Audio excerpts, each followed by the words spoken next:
ñëpp dañ koy applaudir mais c'est là où je dis que Assemblée nationale la nga xamante ni loolu la war a def du ko defee ñun ñëpp dinañu mettre à l'aise également mais le président de la République n'a jamais failli et le président de la République a toujours tenu également ses paroles li nga wax sànq en vous répondant également waxoon na ci Assemblée nationale mais moment boobu c'était ça la donne politique rassurer l'Assemblée nationale. Maintenant nag la donne politique moom mooy ñu xam la. moo tax Cour suprême également ne leen ça c'est un combat politique.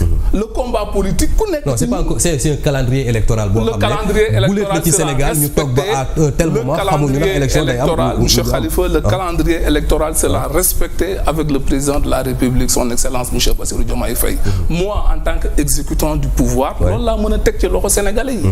parce que tant que amuñu des preuves palpables il faut que nos paroles soient documentées. C'est pas intéressant de parler de gauche à droite ñun seq langue politique yi waruñu jël population toute une population en otage tant que këyit binduñu këyit teg waruñu commenter également li mu mën a rassurer les Sénégalais moom mooy le président de la République est dans les délais pour convoquer tout ce qui est collège électoral. Il y a des éléments de langage yi nga xamante ni war nañ ci xalaat éléments yi xam nga lan la nos pièces nationales d'identité war nañ ko xoolaat nan lañ ko war a renouveler le plus rapidement possible ñi war a inscrire di doog a am âge de vote comment on doit les intégrer yan dispositif nécessaire moo war a accompagner tout le processus. Non mais l'Assemblée nationale est là pour poser le débat. Non mais l'exécutif doit poser les actes. Si le débat non yaa ngi jaawale Assemblée nationale non l'exécutif tey defaraat suñu pièce d'identité on attend ça du ministère de l'Intérieur et de la Sécurité publique quand même. Assemblée nationale du poser débat bi man je parle du débat. Assemblée nationale du poser débat bi on va l'accompagner la société civile pourrait l'accompagner et l'exécutif est là pour exécuter les décisions majeures de la République donc loolu moom mooy République. li ci des également c'est peut-être un débat politique bi nga xamante ni gars yi ñu ngi ciy wax nos amis de l'opposition c'est tout à fait normal mais aussi les régulateurs également ils sont pleinement dans leurs droits donc li ñu mën a jàpp moom mooy le président est dans les délais et aussi restons sereins et je sais que le jour J le président de la République fera le nécessaire. En tout cas xoddeeku balaa ngaa lakkale 2 secondes mooy. moo bëggoon juste rek. am lu ma leeral. parce que souvent da ngay dégg ñu ne le président dans les délais. Le président a violé les délais. Il faut que ça soit très clair. On ne parle pas de convocation de collège électoral. Ça intervient 90 jours avant n'importe quelle élection, que ce soit élection présidentielle, élection législative ou bien élection locale. Ça, on ne parle pas de ça. On parle de la fixation de la date des élections locales. Mais le président est dans les délais. Non, il n'est pas dans les délais. Parce qu'il était dans les délais, on n'aurait pas violé les articles L204. On peut sortir le code électoral. L282, L247. Bi wax ni clairement 150 jours avant la tenue des élections, il faut que le ministre en charge des élections puisse prendre un arrêté. On est à 6 mois avant les élections. On n'est pas à 6 mois. On est au mois d'août. Au mois d'août. On est là, on est au mois d'août. Les élections, ça serait au mois de janvier. Janvier, en principe. On est à 5 mois. Il a dit en principe. Non. En principe, parce que vous avez violé les textes. Allez-y, monsieur, je vous écoute. Parce que ce que je dis, c'est que ils font l'amalgame sur le collège électoral et la fixation de la date des élections. C'est deux choses qui sont différentes. Le collège, la fixation, c'est l'article L63 du code électoral. Vous pouvez sortir ça, mettre sur l'écran et clairement ce qu'il dit, c'est qu'un décret fixe la date des élections. Les élections ont lieu un dimanche. C'est l'article L63. boo ñëwee ci article bu ma la wax léegi mooy bu dee élection départementale L247. bu dee élection municipales yi L282 mooy wax ni les élections doivent se tenir le montant des cautions doit être fixé par le ministre en charge des élections 150 jours avant mais balaa ngaa fixer caution xanaa nga xam date bi ngay fixer caution balaa ngaa calculer 150 jours nga xam ni loolu c'est autre chose mais l'administration pourquoi on paie l'administration le ministère de l'Intérieur ci ay pièces jàng yoo xam ne il faut qu'on évite les dilatoires en fait li mu wax nii il faut qu'on évite les dilatoires vous savez les Sénégalais il faut qu'on respecte les Sénégalais. Il faut ñu leen di wax loo xam mooy li am ñu bañ a bàyyi de jouer dans les mots.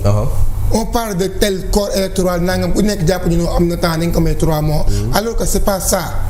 tey bu ñuy wax ci carte électeur yi ou bien carte d'identité yi mais c'est pour 10 ans man mi am sama carte d'identité bu réeree est-ce que dinaa xaar bu ma ko soxlaa du ma ko dem uti sama carte d'identité bu waree jeex man damay toog naan damay xaar président jeexal ma ko damay dem renouveler ko ñaata nit ñoo fi am passeport mu jeex ñu dem renouveler ko carte d'identité mu jeex ñu dem renouveler ko Sénégal c'est pas en 2010 qu'on a commencé à faire les cartes d'identité Abdoulaye Wade faisait 2 cartes d'identité carte nationale carte électeur donc il faut quand même ñu cadrer le débat jàll ci beneen point bu fekkee ne le président Diomaye mu ngi ñu tënk ci li nga xam ne moom mooy élection yi à l'Assemblée nationale Ousmane Sonko tamit ak ñi mu àndal ñu ngi ñu tënk ci constitution boo xam ne presque chaque ouverture ñu am modification bu ñu indi des propositions de loi yoo xam ne dañ jàpp ne mode de référendum la war a jaar mais pas voie parlementaire tripatouillage lañ ko mën a tuddee ci ay considérations yoo xam ne nekkul lu population sénégalaise di yëg seen bopp mais confrontation la entre le président de l'Assemblée nationale et le chef de l'État Bassirou Diomaye Faye est-ce que le Sénégal nekkul otage ñaar yi finalement Ousmane Sonko ak président Diomaye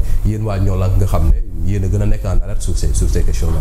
oui justement xam nga tey ñun suñu constitution yaa ngi déglu des fois ay nit di wax am Sénégal mu ngi ci 3e constitution il a connu plusieurs révisions depuis des années mais ñun suñu 3e constitution muy constitution bu 59 bu 63 ak bu 72 ak bu 2000. intensité révision yu mel nii moom mu ngi dogal. waaw mais révision yi justement parce que dafa am ay coloration politique. bi am entre deux pouvoirs qui ne sont plus ensemble. mais dans tous les cas man que l'exécutif et le législatif soient ensemble ou bien qu'ils soient en désaccord politique ça ne doit pas justifier d'une crise institutionnelle parce que ku ci nekk constitution daf la may say prérogatives limité ko. que ça soit l'exécutif comme le législatif boo xoolee la constitution boo liee l'architecture boo ñëwee ku ci nekk am na titre bi la jagleel et ku ci nekk am na rapport bi am entre l'exécutif et le législatif. kan moo yor la responsabilité ci li xew fi mu nekk ni l'Assemblée on s'attend à ce que mu vote des lois qui profitent aux Sénégalais légiférer mais pas des règlements de compte. mais xam nga Assemblée dafa am pouvoir de proposition de loi. parce que quand on parle même de la révision constitutionnelle article 103 day wax l'initiative vient concurremment au président de la République au premier ministre ou bien à 1/10 de député. c'est-à-dire bu ñu amee 1/10 de 17 députés fu ñu taxawee ñu ne dañoo bëgg a réviser constitution bi tel article yoon may na leen ko bu ñu ko déposé nag ci bureau assemblée nationale. mais dañuy faral di wax bi yenn yi boo ko ñemee it war ko ruus l'assemblée nationale ñu leen di xaar ci juge des libertés des propositions yoo xam ne ça partie dañ koy gis léegi. mais xam nga loolu tamit xam nga la politique pénale elle est définie par l'exécutif. xam nga loolu l'exécutif moo ci war a gën a ñëw. xam nga des fois tamit ne mélangeons pas les choses. l'assemblée dafa am ay compétences yoo xam ne yoon moo ko may. bu ci njëkk mooy le vote des lois. le contrôle de l'action gouvernementale. et l'évaluation des politiques publiques. li mu wax nii génnut loolu de. non si. mais tey boo xoolee tey le vote des lois assemblée bi. mi ngi voté ay lois mi ngi proposé ay lois. contrôle de l'action gouvernementale. gis nañ fi teg na ay commission mu ngi woo membre ministre di leen déglu. évaluation des politiques publiques. ba Sénégal bi Sénégal. yàlla leçon yi nga ñuy citer. non c'est pas des leçons non li am lay wax li am. non non non de l'Assemblée nationale ça. oui mais li am laa lay wax. mais assemblée bi bu fi nekk mu ngi koy def fële defu ko. foofu laa bëgg a ñëw. assemblée nationale bi gis nañ ko depuis Sénégal ba tey. ñu soog a def une évaluation des politiques publiques. Récemment ils ont mis en place une commission pour les politiques publiques. 2 ans